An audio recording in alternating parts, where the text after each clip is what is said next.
রাঙামাটিতে যথাযোগ্য মর্যাদায় শহীদ বুদ্ধিজীবী দিবস পালিত। যথাযোগ্য মর্যাদা ও গভীর শ্রদ্ধার মধ্য দিয়ে রাঙামাটিতে 14 ডিসেম্বর শহীদ বুদ্ধিজীবী দিবস পালিত হয়েছে। দিবসটি উপলক্ষে জেলা প্রশাসনের উদ্যোগে সকালে আলোচনা সভা ও স্মরণ অনুষ্ঠানের আয়োজন করা হয়।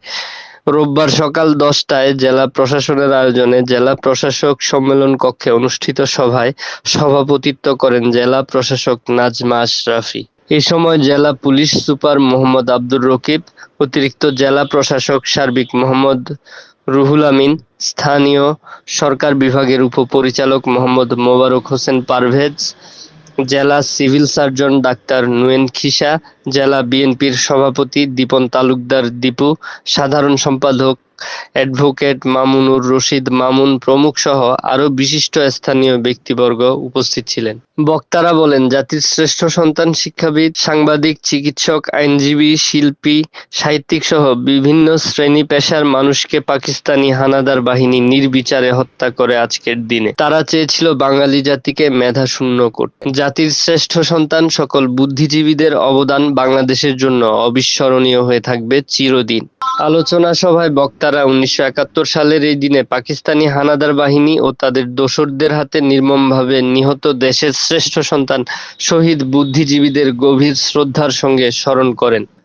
তারা বলেন, জাতিকে মেধাশূন্য করার লক্ষ্যেই স্বাধীনতার প্রাক্কালে বুদ্ধিজীবীদের হত্যা করা হয়েছিল। শহীদ বুদ্ধিজীবীদের আত্মত্যাগ বাংলাদেশের স্বাধীনতা ও সার্বভৌমত্বের ইতিহাসে চিরস্মরণীয় হয়ে থাকবে। বক্তারা আরও বলেন, শহীদ বুদ্ধিজীবীদের আদর্শ ও মুক্তিযুদ্ধের চেতনা নতুন প্রজন্মের মাঝে ছড়িয়ে দিতে হবে। একই সঙ্গে স্বাধীনতার সঠিক ইতিহাস জানার মাধ্যমে দেশপ্রেমে উদ্বুদ্ধ হওয়ার আহ্বান জানান তারা। এছাড়াও রাঙামাটির লংগদু, কাপ্তাই, রাজস্থলী সহ বিভিন্ন উপজেলায় উপজেলা প্রশাসনের উদ্যোগে আলোচনা সভা ও শ্রদ্ধাঞ্জলি অনুষ্ঠানের মধ্য দিয়ে দিবসটি পালন করা হয়। উল্লেখ্য, শহীদ বুদ্ধিজীবী হত্যাকাণ্ডের মাত্র 2 দিন পর 16 ডিসেম্বর জেনারেল নিয়াজির নেতৃত্বে পাকিস্তানি বাহিনী যৌথ বাহিনীর কাছে আত্মসমর্পণ করে এবং স্বাধীন সার্বভৌম রাষ্ট্র হিসেবে বাংলাদেশের অভ্যুদয় ঘটে।